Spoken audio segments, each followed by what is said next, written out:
platform 9 for the 13:37 Southeastern service to London Charing Cross.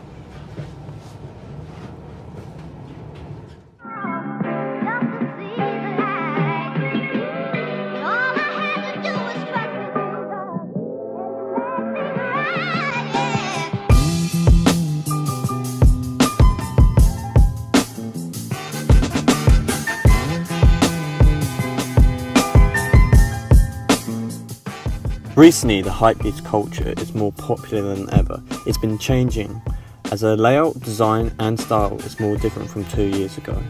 From brands like Off-White, Palace, Supreme, so brands that sell out regularly, I want to show the people why there's so much more change now.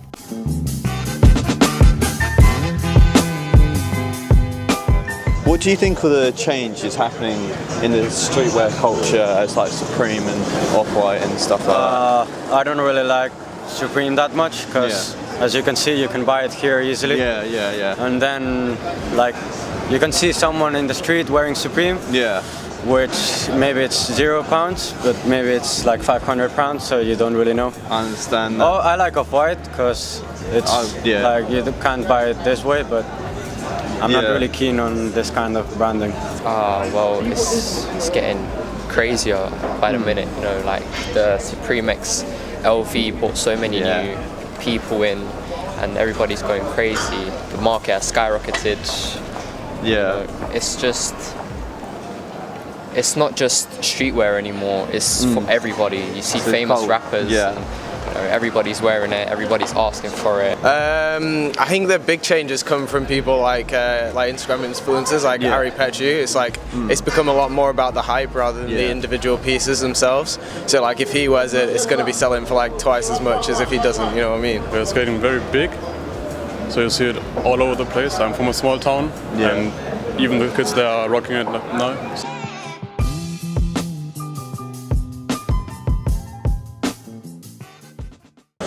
Yeah, I think it helped, but I also think that this also helped that people can buy it and then sell it again for a more expensive price. Yeah, I like think recently. it's like a new kind of marketing. In my opinion, he's probably the best designer of sneakers at this point in time. Like honestly, his work is so out there in the sense that it's different from everything else, and it's so unique that it's amazing, honestly.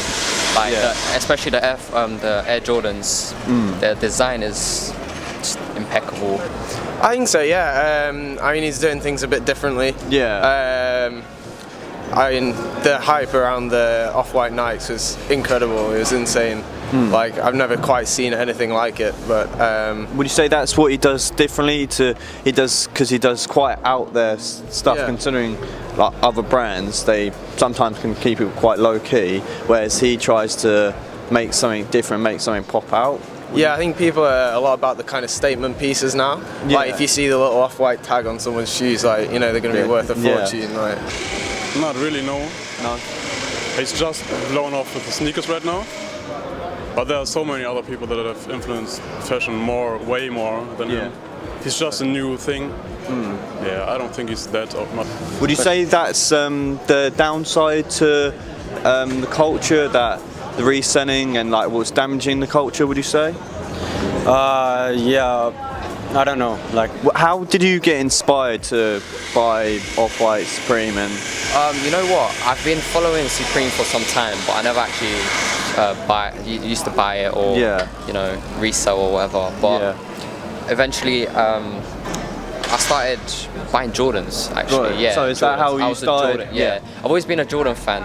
And then I just thought one day I was like, you know what, might as well stop buying myself Jordans, because my mom would she doesn't like them, so she wouldn't let me buy them. So I just told her, you know what, from now on, I'm buying my own stuff. So fair enough. Bought a bunch of Jordans, and then from there it's just Yeezys came out. Bought myself like 2-3 pairs of those. And then ever since then it's just Supreme, Palace, everything. I first kind of heard about Off-White when they were doing the Off-White Nikes. I wasn't really like that into it beforehand. And Supreme, I mean, I've known about it for ages. So just like when I moved down to London a few years ago, that's when I kind of started coming to drops and stuff like that. So is that how like you started like funding yourself to buy all these items? That's literally how I get my money. There's because I'm a college student right now. Same. Yeah, I got A levels. So yeah. it's just crazy to find a part-time job and revise and do all that stuff at the same time. And, you know, Supreme's once a week, so you have time to do that. Yeah. And it's weekly income. You can get at least 100 every week. Add that up. By the end of the year, you can make what 5.2 grand. I'll be honest, it was parents' money to start with, and then like I work a bit now, so I can afford stuff. And I got my money. Yeah, like I just worked. I got most of it at the start from my parents because I started at like 15. I wanted to get to know more what's happening in streetwear and how is it changing. So I met up with Rudolph, a person part of the community for some years now, to find out whether it's best to be in streetwear now. Hello? Hello. What do you think of the change of streetwear and fashion? What do you think is happening and how is it changing? So I mean, recently, 2018 sort of era, it's all about the big clunky shoes. Yeah. The Balenciagas, the Zaras, you know, all them kind of shoes, like trying to copy the original Balenciaga. And it's got to that point where everyone's hopped on that trend, but it's the one where either you like it or you don't. Yeah. And there's like a fine line. I mean, like a lot of the sort of the other communities, not like the UK sort of based ones, but abroad, they quite like them. But I feel like the US, they're not hopping on the trend yet. Yeah. They're still into their Jordans, they're still into their like the Nikes, the Adidas, them sort of thing. How do you think the designer Virgil Abloh has influenced the designing in today's kind of, you know, streetwear fashion? I mean, wow, he's good, you know, the Off-White series. You know, everyone wants a pair. Everyone wants a pair of those. You know, the Prestos, the Forces, and they're beautiful shoes. His clothing as well, pretty good. Now he's at Louis Vuitton. You know, he's doing bits. He's doing absolute bits in the culture. What mainly inspired you to start wearing these clothes? I mean, I just like the design. I like the hype around it. It's pretty nice, you know, because you're walking around and you know you're wearing something nice you like, everyone likes, and people want that shit, you know, like they would want something like a Night Summer, they would want something like a fur, stuff like a Brooklyn Bogo, you know, lovely piece, only released in one store worldwide, and you still have it. Exactly, it's rare to get, really. I mean, it's pretty interesting.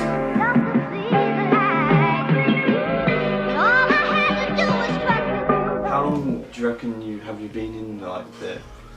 I feel like 2015, 2016, when I first started getting into it. How did you kind of get into it? Like, where did you first like see it? Or, I mean, I just saw it. What was your first piece? I just saw it on like all sorts of bits, really. My first piece.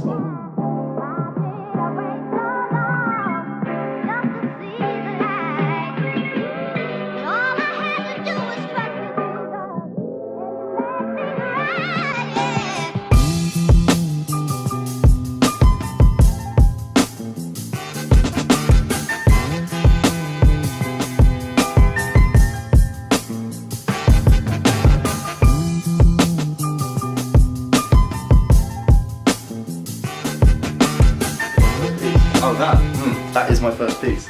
That's your first piece? That is my first piece, yeah. That is a lovely piece. I've bought in store, as in like, not resale, not, you know, basically my first ever me to the store kind of thing. Oh, and it's reflective, isn't it? Yeah, it's 3M all over. It's banging. It's a nice piece. How did you like start from like that piece to then going to afford like a jacket like this? I mean, and this, like, I don't know. I saved a bit, and I just treated myself, I guess. Treated yourself. Because something like this, I mean, I picked up in the store. It was like on a rare occurrence. I thought, okay, I'm only gonna get it just because of that. Just because of the logo on the back. I thought, fuck it, a couple £100, I'll spend that. Yeah. But stuff like a Night Summit, that shit's rare. 2008 series. They've done a day and a night. This is basically the darkened version of the colourful one. You know, that's the kind of thing that I don't wear often. Before all the craze, this was before all the hype, before like everyone got on the trend and then the prices soared, you know. Yeah. This shit was like 400 or 500 quid a couple of years ago. Now it's well over $1,000 just because people want it. Yeah. And it's the hype has gone exactly major. Definitely. I mean, all the new YouTubers nowadays are hopping on that Supreme off-white trend. Yeah. Supreme Jordan or Supreme, you know, something like that, just to get likes and views and subs and stuff like that. And then everyone else is hopping on that. Yeah. But the problem with that is there's gonna be fakes around, and there's, what I mean by fakes, like everywhere there's fakes. You go into London, go to Camden, you see loads, and they're just awful. They're not even good. No. And they're trying to charge you the same price for the real thing. So would you say that the fakes and stuff like that, like the clothes or the fakes, would you say that's the most damaging to the culture? I feel the fakes are, yeah, for sure. Yeah. But it's the hype beasts. It's all the little fuckboys. They queue up every single Thursday for Supreme, every single Friday for Palace, hide in that Soho Starbucks and resell all their stuff. That is the thing that kills it, because you just sit there and you're thinking, okay, money's changing hands, and it's not like, you know, 20 quid over retail. It's like a few hundred over retail, potentially a few thousand, like the Rimowa suitcase, the 45 litre one, the small one. You know, it costs 1,050 quid to buy for retail. People are selling it for 3-4 grand just straight away, just because it's rare and because there's not many of them built. But that's what's killing the streetwear, sort of the hype and. Yeah, because I know the companies like Supreme and Palace, they're trying to crack down on the reselling, and I saw recently a video of someone reselling and then actually getting arrested. Yeah. And I was just kind of shocked for that. I don't know what happened to the person after, but do you think that should be like as such as consequences from reselling, or do you reckon that people are just only trying to make a living out of it? I mean, people want to make a living, yeah. Like, I would love to sell all this stuff and go on a few holidays at least. Like, that's for certain. But the problem is, like, because I'm buy to wear, I don't really like the resale part of it, because I kind of keep it, I like it, I enjoy it, I'll wear it. Like this fur one is absolutely ruined. Like, you know, there's a few burn holes in it, there's a few everything in it. Like, there's one on the shoulder, but I wear it because it's a nice jacket. Exactly that. Like, over here, it's just, it's not, but it's nice. Kids don't get it on the retail, and even still, sometimes that could be common, because they won't be having full-time jobs, part-time jobs. They'll just be getting it from their Every parents. 15-year-old you see wearing Supreme, every 15-year-old say wearing Box logo, or Palace. Yeah. Either doing paper rounds and they're saving money and doing their, you know, daily grind, but it's always parents' money. That's what it is. Like you see in some videos online, you know, parents are queuing up for their kids for hours upon end just to get one t-shirt. Like the Morrissey tee. It's a t-shirt, you know, it's nice, but I wouldn't queue up hours for that. It's like they want kids to be able to afford it. But then how is kids going to be able to, say, if a top was 45 quid, how are they going to then suddenly spend out nearly like 500 quid just on the top? Easily. It's like, you see these Asian people, they buy Supreme. They go into the store, they buy one of everything. And then they just, you know, fly off back to Japan and sell it the same day or the day after or something like that, just to sell it for more, because Japan's releases 2 days after on the Thursday, you know. You ain't gonna get that if you live in Japan until the weekend. So that's where the premium's at. And I feel like, I don't know, that's what ruins it. Yeah, I think that's what ruins it, because it's all basically going away to get resold for like shady deals, and they're making lots of money. I mean, I don't have a problem with them making lots of money. It's good, but it's the way they do it and the way I feel they're not gonna make it last anymore. In some cases, people think that the reselling, like that's what kind of keeps up the culture as well. But then also brings down the culture, so it's kind of like mutual in a way. It is. I mean, it's not really spoken about as such. No. And if it's like home brands, like basement tees and stuff like that, you know, stuff that groups create, and then if people resell that, there's a completely different meaning to it. So if you resell a Supreme BOGO, like whatever, you sell it on, you're trying to make money. But if you sell something that a group's made for its members that obviously like streetwear, that's what kills it, because obviously everyone who buys it wants to wear that kind of thing. There's not really a resale market in there. When planning this documentary, I wanted to explore the popular craze of streetwear fashion, why certain brands are in such demand, how they create the demand, and how they're changing and evolving. At this place and time, people don't know where streetwear will end up, but Rudolph sums things up nicely about increasing brand awareness but limiting product supply.